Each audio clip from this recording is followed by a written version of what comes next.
One of the biggest challenges in robotics is path planning, finding safe, efficient routes for robots to move through complex environments. Traditional algorithms like A* or Dijkstra can guarantee paths, but they could require large computation time due to their sequential processes. This paper introduces a new approach, using deep learning to build a roadmap of safe paths in just one step. We developed SkelUnet, a neural network based on UNet, that learns to produce a skeletonized version of a navigation map.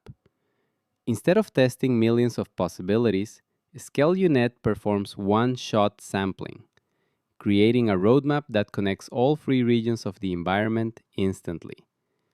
This results in safer paths, fewer collisions, and faster computation compared to classical skeletonization methods such as Chang-Suen method.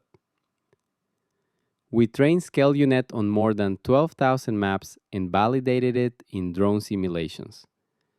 The results show that our method generates paths that keep better distance from obstacles, improve dispersion, and provide more reliable navigation than A*. This characteristic makes the proposed approach particularly suitable for service robots operating in structured environments such as offices and residential spaces. Furthermore, in comparison with classical medial axis methods, SkelUnet demonstrates a more comprehensive coverage of the free configuration space. Thank you, and please see our paper for further details of our contribution.